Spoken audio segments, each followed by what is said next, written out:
Hello friends, myself Dr. Ankita Singh Chakotia, PhD in Biotechnology. Also, I have qualified CSIR NET GRF with All India rank 103.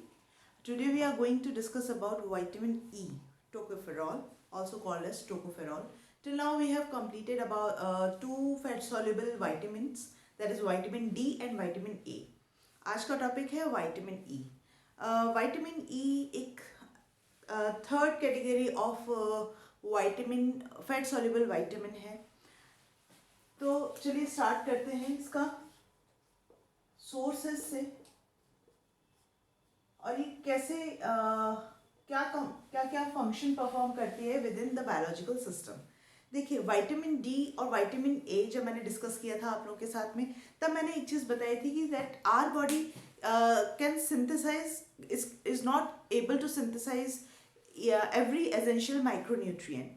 Essential micronutrient वो होते हैं जिनको हमारी body synthesise नहीं कर सकती है, इसलिए हम डाइट सोर्स पे निर्भर रहते हैं उसे अपने शरीर में लेने के लिए.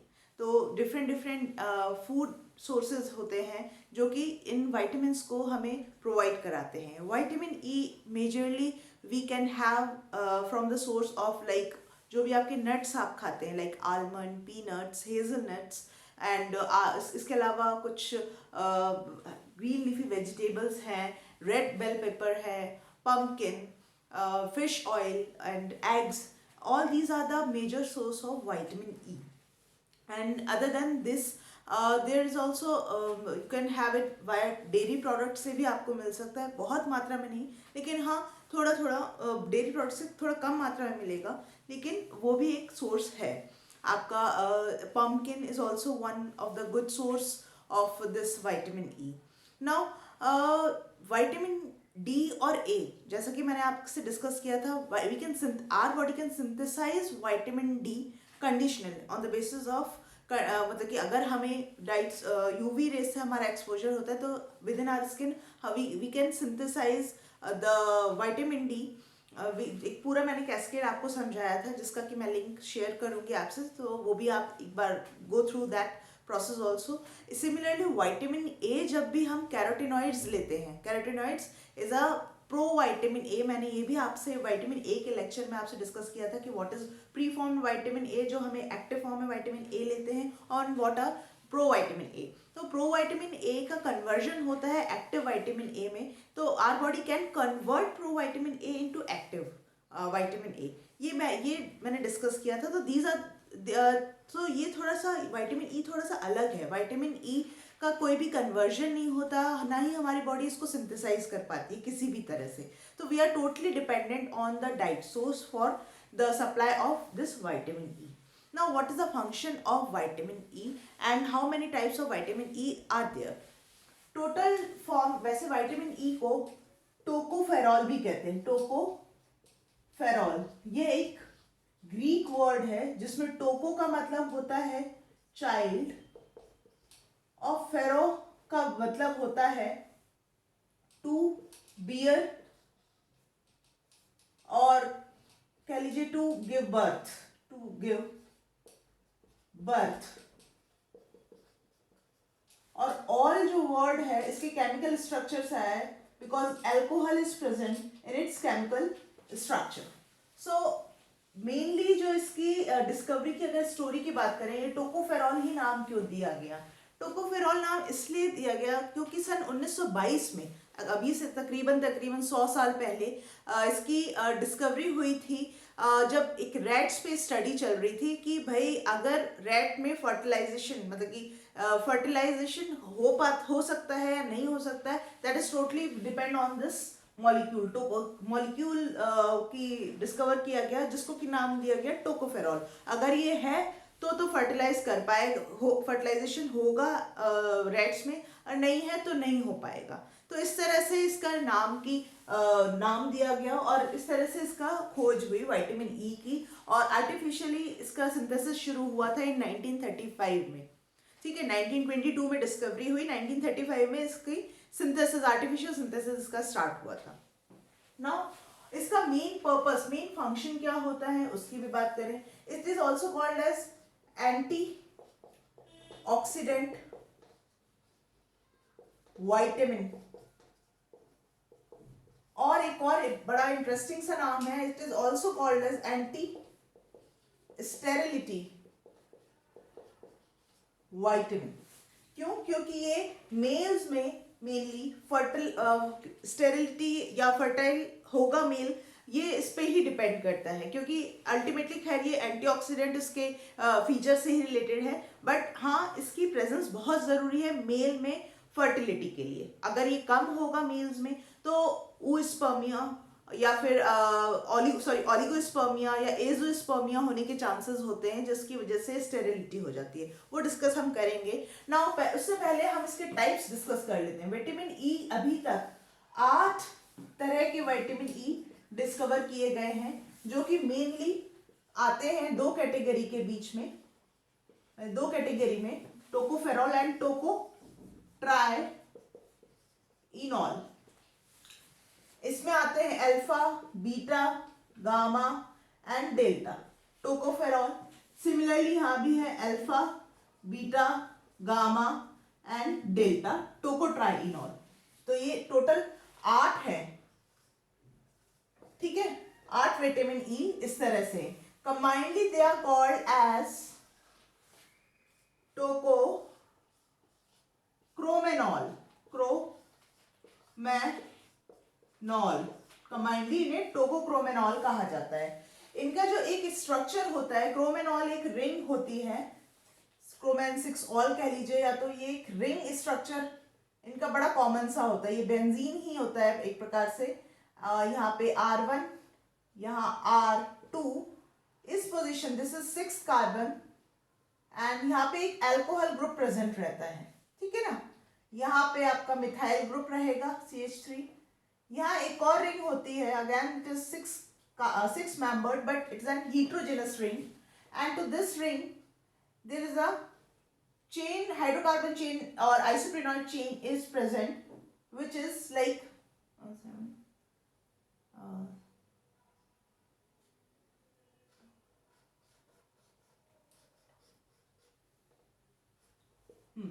ये 13 कार्बन लॉन्ग जितनी एक इस रिंग पाई जाती है।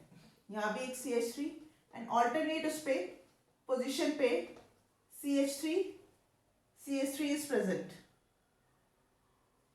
There is some mistake. Yeah, CH3 होना चाहिए ideally, CH3. Let me check it out. ठीक है, हाँ बिल्कुल सही, ठीक है। तो ये एक्चुअल में मेजर स्ट्रक्चर होता है विटामिन ई का। R1 और R2 क्या होगा क्या नहीं होगा उसके बेसिस पे ये अलग अलग कैटेगरी बनाता है, ठीक है।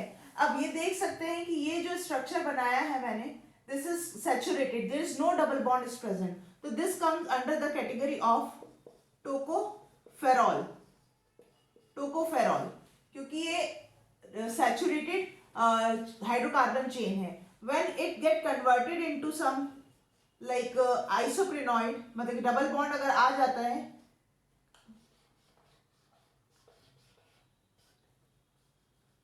इस तरह से अगर डबल बॉन्ड है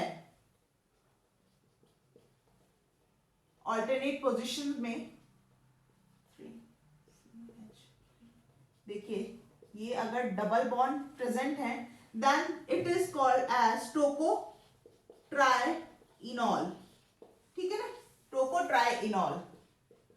ये R1 R2 यहां भी वेरी करेंगे, CH3 और ये बेंजीन रिंग है, ठीक। This is tocotrienol and this is tocopherol. Actually ये जो चेन है, चाहे ये टोकोफेरॉल हो चाहे tocotrienol, this chain actually helps in binding with the membrane. जो हमारी सेल मेम्ब्रेन में ये विटामिन ई अगर प्रेजेंट है तो सेल मेम्ब्रेन कुछ इस तरह की होती है, ये लिपिड मॉलिक्यूल का अरेंजमेंट होता है, तो this chain helps in binding of this vitamin E at with the membrane with the other lipid molecules, ठीक है ना। ये चेन इस तरह से प्रेजेंट रहती है। Now moving towards its function, ये हमने बात की सोर्सेस की, इसके मोटा मोटा क्या फंक्शन है, इसका नेम का हमने हिस्ट्री के बारे में बात की, इसके टाइप्स क्या क्या हैं। अब मूव करते हैं towards what is their actual function और metabolism in the biological system. तो देखिए हर विटामिन का एक इम्पॉर्टेंट रोल अब तक हमने देखा है। विटामिन डी कर रहा था कैल्शियम एब्जॉर्प्शन और कह लीजिए कि बोन फॉर्मेशन में इन्वॉल्व था। विटामिन ए हमारे विजन के लिए रिस्पॉन्सिबल था। विटामिन ई हमारा डिफेंस एंटीऑक्सीडेंट डिफेंस प्रोवाइड कर रहा था। एक तरह से कह लीजिए कि इम्यून सिस्टम में भी इसका कहीं ना कहीं देखा जाए तो रोल है, क्योंकि ये हमें ऑक्सीजन रेडिकल मतलब कि जो रेडिकल्स फ्री रेडिकल्स हमारे बॉडी में डेवलप होते रहते हैं उससे हमें बचाता है। अब ये फ्री रेडिकल्स क्या होते हैं उसके बारे में बात करते हैं। देखिए अभी तक हमने अगर बायोलॉजी की भाषा में बात करें तो एवरी एनिमल और organism is made up of cell. Exactly चाहे वो यूनिसेल्युलर हो चाहे मल्टीसेल्युलर हो, एनिमल हो या प्लांट हो, they all are made up of cell. लेकिन अब ये सेल भी किससे बनती है? सेल भी बहुत सारे मॉलिक्यूल से बनती है। DNA, RNA, protein, carbohydrate, lipids, इन सब मॉलिक्यूल से बनती है। अब ये लिपिड्स, ये जो बायोमॉलिक्यूल है, ये किससे बनते हैं? ये बनते हैं तमाम तरह के एटम्स, तमाम तरह के मॉलिक्यूल्स, एलिमेंट्स से मिलके बनते हैं।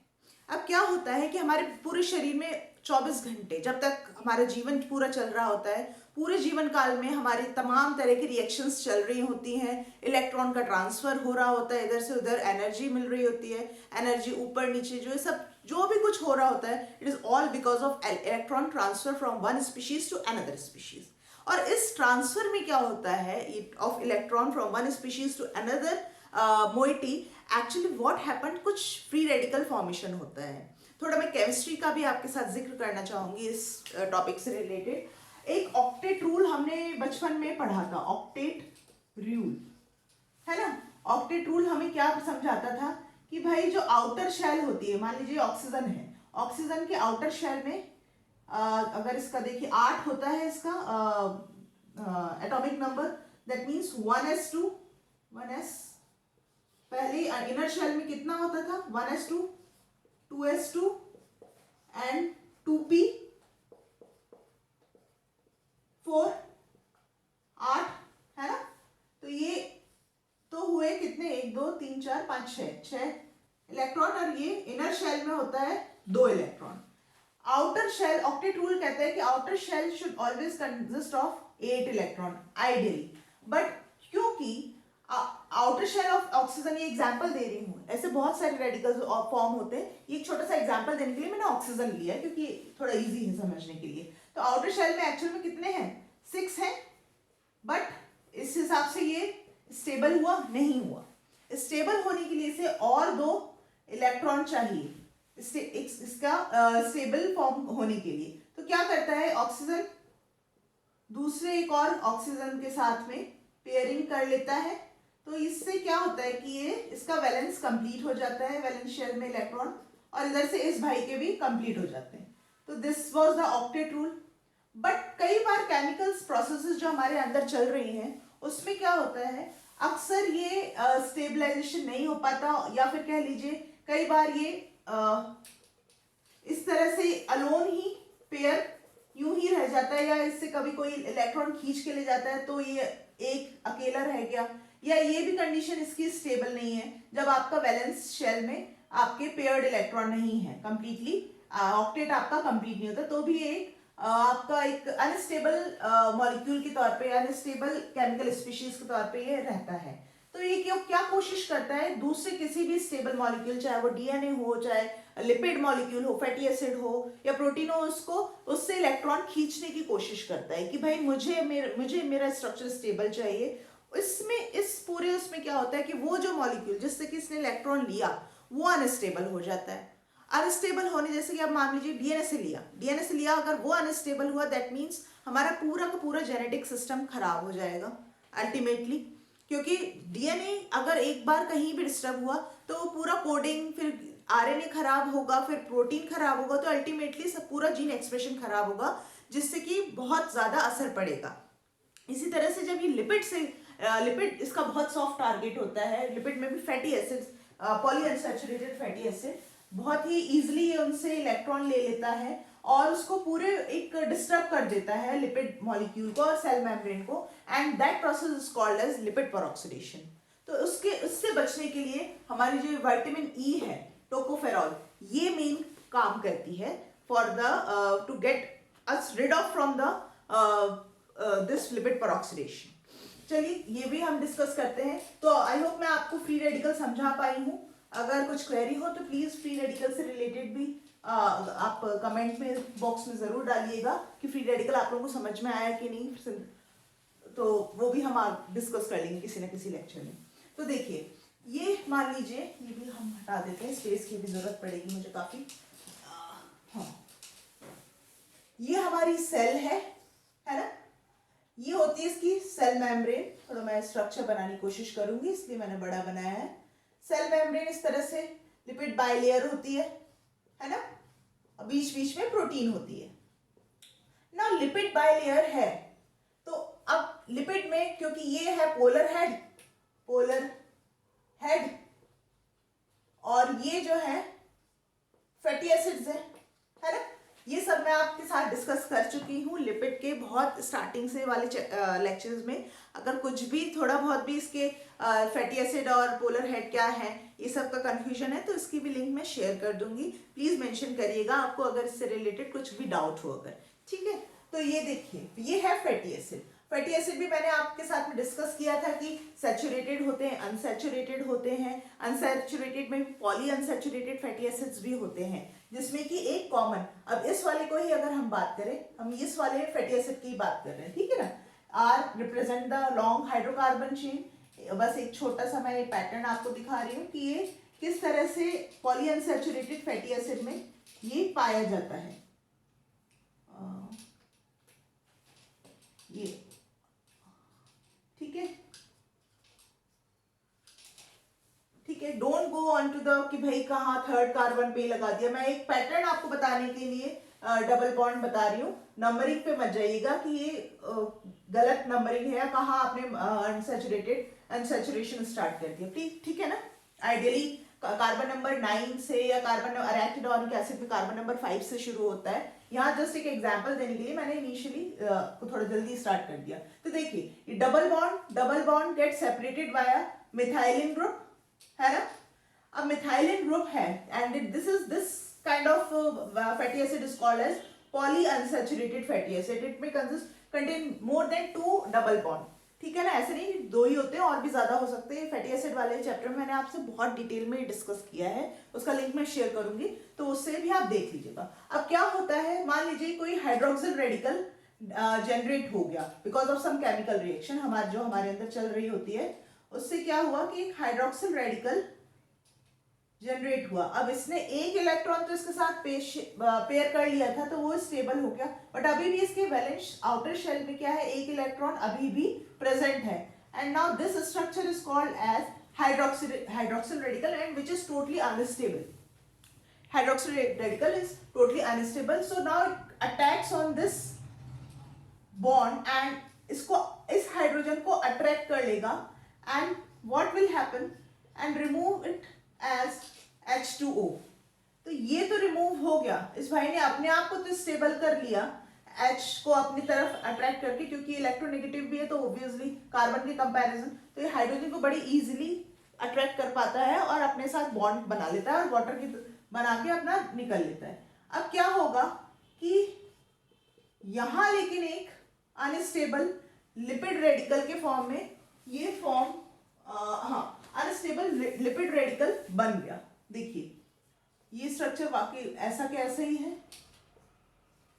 And this structure now called as this is totally unstable lipid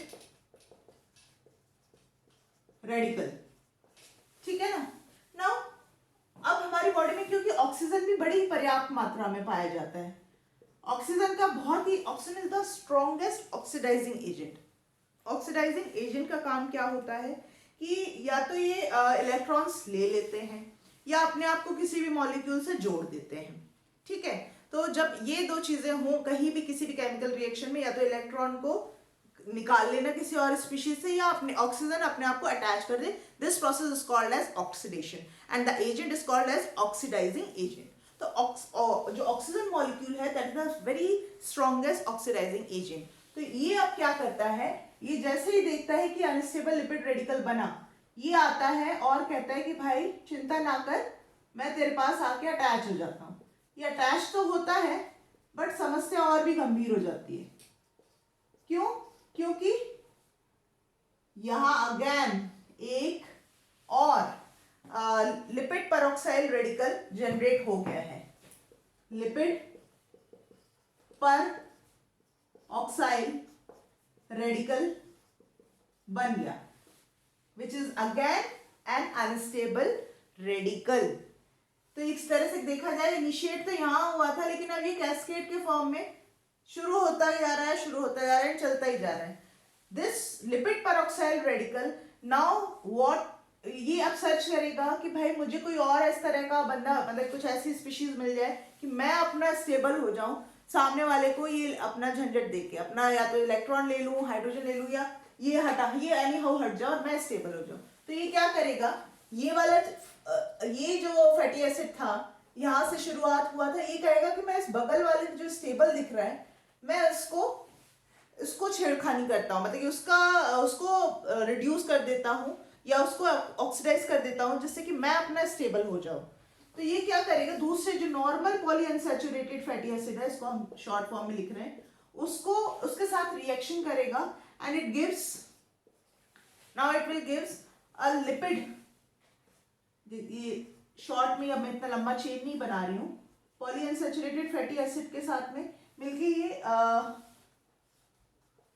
यहाँ पे OH, this is called as lipid peroxide, lipid peroxide बनाएगा.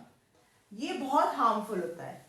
ये जो अल्टीमेटली जो प्रोडक्ट बना है और क्या लीजिए polyunsaturated fatty acid free radical जो बन गया है, दिस इज सो डेंजर.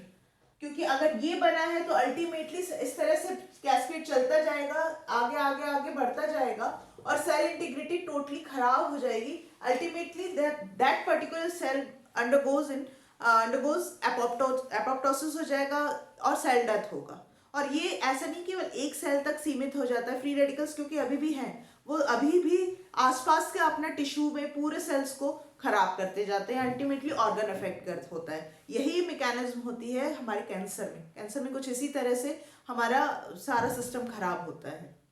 जो स्ट्रेस में, जिसलिए कहते हैं कि भाई स्ट्रेस मत लो, क्योंकि स्ट्रेस में बहुत ज़्यादा आपका फ्री रेडिकल जनरेट होते हैं. तो ये कैस्केड एक तरह से मतलब कि लॉन्ग प्रोसेस है, चलती जाती है. तो इसके लिए अब इस स्टेप पे क्या, जैसे ये बना, यहाँ पे विटामिन ई भी हमारे बायोलॉजिकल सिस्टम, हमारे सिस्टम में है, तो वो आता है. Now biological vitamin E get activated and it acts on this polyunsaturated fatty acid free radical और लिपिड पेरोक्साइड पे काम करना शुरू करता है. कैसे काम करेगा वो भी मैं आपको बताती हूँ. ये मैंने बताया था आपको, चेन थी, बेंजीन OH था, यहाँ R1 CH3 and here it was R2. एक और यहाँ चेन थी, ठीक है, और यहाँ पे CH3 था और ये R, एक आइसोप्रेनॉइड सैचुरेटेड फैटी सैचुरेटेड चेन थी यहाँ पे, ठीक है. अब ये क्या होता है, यहाँ जो 6 कार्बन पे ये अल्कोहल है वो ऑक्सीडाइज होता है, ठीक है, and bye reacting with this lipid peroxide and it turns into tocopherol. ये तो टोकोफेरॉल था,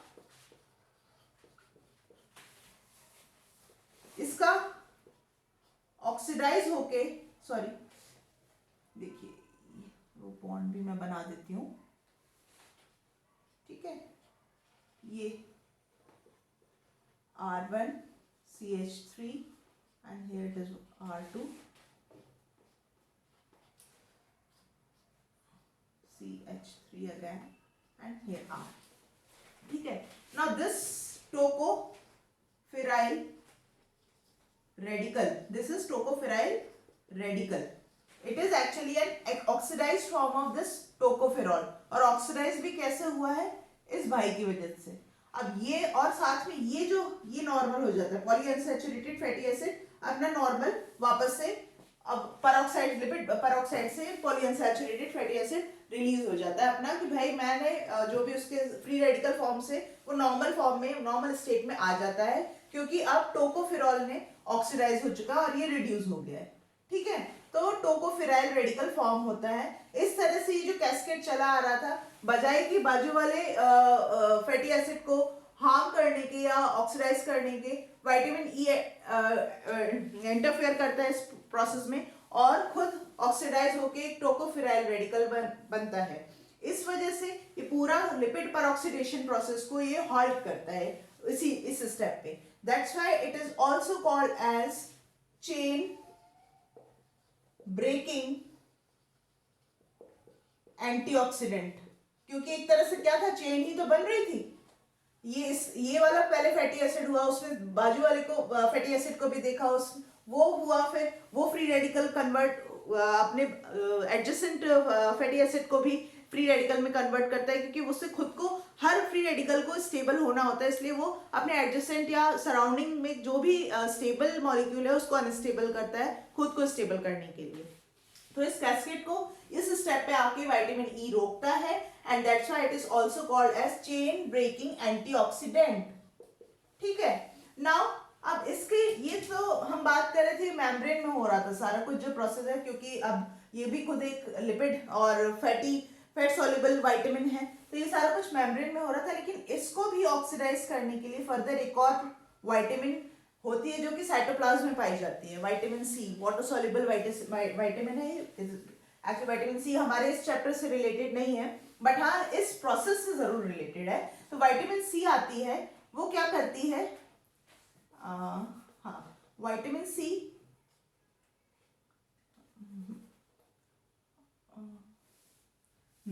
विटामिन सी इज नथिंग, वो भी एक स्ट्रक्चर है जो कि बहुत सारे इसमें हाइड्रोक्सिल ग्रुप पाए जाते हैं। फर्दर यहाँ भी OH है, यहाँ भी OH है, यहाँ H है। ये विटामिन सी और एस्कॉर्बिक एसिड कहलाती है। वो क्या करती है, वो इसके साथ रिएक्ट करती है और इसको वापस से ऑक्सीडाइज फॉर्म को रिड्यूस फॉर्म में कन्वर्ट करती है और खुद कन्वर्ट हो जाती है इन एस्कॉर्बाइल रेडिकल में, एस्कॉर्बाइल रेडिकल में कन्वर्ट हो जाती है विटामिन सी एस्कॉर्बिक एसिड से और एस्कॉर्बाइल रेडिकल में। तो इस तरह से लिपिड परऑक्सीडेशन को, ये पूरा लिपिड परऑक्सीडेशन जो चल रहा था उसको रोकते हैं विटामिन ई, और विटामिन ई को जस्ट नेक्स्ट स्टेप पे रिड्यूस करती है विटामिन सी। ये क्वेश्चन आपको एग्जाम में जरूर आ सकता है कि भाई लिपिड परऑक्सीडेशन में which vitamin or which antioxidant agent reduced tocopheryl radical के नाम से भी आ सकता है या टोकोफेरॉल के नाम से भी आ सकता है। तो आंसर होगा विटामिन सी। तो याद रखिएगा, विटामिन लिपिड परऑक्सीडेशन में को एंटीऑक्सीडेंट की तरह काम करता है टोकोफेरॉल, बट टोकोफेरॉल के लिए एंटीऑक्सीडेंट एजेंट की तरह काम करता है विटामिन सी। ठीक है, so this is all about the major mechanism of vitamin E, what it perform in our biological system, and about the lipid peroxidation भी एक छोटा सा टॉपिक था, वो भी हमने इसमें कवर कर लिया। तो इस तरह से देखें तो ये मेम्ब्रेन इंटीग्रिटी को हेल्प करता है विटामिन ई। तो बहुत इंपॉर्टेंट ये फंक्शन है, क्योंकि अगर मेम्ब्रेन इस तरह से अगर डिस्टर्ब होने लगी और डिस्टर्ब होने लगी तो ultimately it affects tissue, and tissue अगर अफेक्ट होगा तो organ, and organ to organ system बिल्कुल अफेक्ट होंगे। तो जो कई बार देखा मसल डिस्ट्रॉफी हो जाता है, कई बार देखा मांस फट जाना जिसको आम बोलचाल में कहते हैं, वो भी एक यही कारण है इसका। मतलब कि वैसे तो चोट वगैरह होता ही होता है, लेकिन ये भी एक कारण होता है जब आपके अंदर ही अंदर डॉक्टर्स डायग्नोज नहीं कर पाते प्रॉपरली कि मांस क्या हुआ अचानक से, मतलब फटने लगा, अंदर से गलने खराब होने लगता है। That is also an example of this membrane disruption, tissue खराब होने लगता है और मसल्स पूरा रप्चर हो जाता है। तो इसके प्रोटेक्शन के लिए भी हमें विटामिन ई बहुत ज़रूरी, एक महत्वपूर्ण विटामिन है। उसके अलावा हमने देखा है स्ट्रेस में, मतलब कैंसर तो मैंने आपसे डिस्कस किया ही है इस लेक्चर में। कैंसर इज ऑल्सो अनदर मतलब कि कॉन्सिक्वेंस ऑफ दिस स्ट्रेस और oxygen radical formation, attack of oxygen radical on sale. And other than this आपका आर्थराइटिस भी ऑक्सीजन रेडिकल की वजह से होता है। तो ये छोटी बहुत मतलब की भयंकर बीमारियां हैं जो कि ऑक्सीजन रेडिकल की वजह से होती हैं, और इससे बचाव के लिए विटामिन ई बहुत ही महत्वपूर्ण एक विटामिन है। तो ये विटामिन ई के बारे में हमने ये सब पढ़ा। और ऑल्सो एक और, हाँ, हीमोलाइसिस भी मैं आपको बताना चाहूँगी। जो सेल, क्योंकि देखिए आरबीसी हमारी इसी तरह का एक सेल ही होता है। अगर उसमें भी देखिए अगर मेम्ब्रेन डिस्टर्ब होने लगी तो क्या होगा, हमारी आरबीसीज फटने लगेंगी, ब्लड में ही आरबीसीज फटने लगेंगी। और जो लाल लाल कई लोगों का देखा है कि अगर थोड़ा भी कस के ऐसे पकड़ लिया जाए या जरा भी कुछ टच हो जाता है तो वहीं पे लाल अंदर क्लॉट जैसा फॉर्मेशन हो जाता है। और वो कारण यही है कि भाई उनकी आरबीसी फट जाती है, मतलब कि खून वहीं के वहीं जमा हो जाता है, आरबीसी रप्चर हो जाती हैं। ठीक है, तो ये हिमोलिसिस से भी विटामिन ई बचाता है मेम्ब्रेन इंटीग्रिटी को मेंटेन करके। सो ये कुछ एक मेजर कंडीशन है, हेल्थ इश्यूज हैं that actually vitamin E helps us in the protection of these protect us from these health issue or conditions. So this is all about vitamin E. And also हाँ, जो sterility की मैंने बात की थी, sperm cell में भी ये मेम्ब्रेन इंटीग्रिटी और एंटीऑक्सीडेंट प्रॉपर्टी की वजह से हमारे स्पर्म सेल्स को ये बचाता है। देखिए स्पर्म सेल कुछ इस तरह का होता है, उसमें भी यही मेम्ब्रेन पाई जाती है, और लिपिड पर ऑक्सीडेशन उसमें भी होने के चांसेस होते हैं। अगर ये डिस्टर्ब हो गई तो स्पर्म क्या हो गया, पूरा डेड हो जाएगा। और स्पर्म अगर डेड हुआ आपको तो इस तरह से देखते ही देखते आपका स्पर्म काउंट मेल्स में कम हो जाता है, and that ultimately causes the sterility और लो फर्टिलिटी। इससे क्या होता है, दो कंडीशन आती हैं। एक तो आती है ओलिगोस्पर्मिया, जिसमें कि क्या होता है, स्पर्म का काउंट बहुत कम होने लगता है। और एक कंडीशन आती है एजूस्पर्मिया।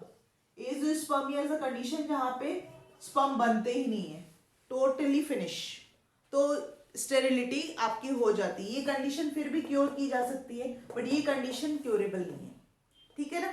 तो this is all about the sources of vitamin E, about the types of vitamin E and it's mechanism in biological system.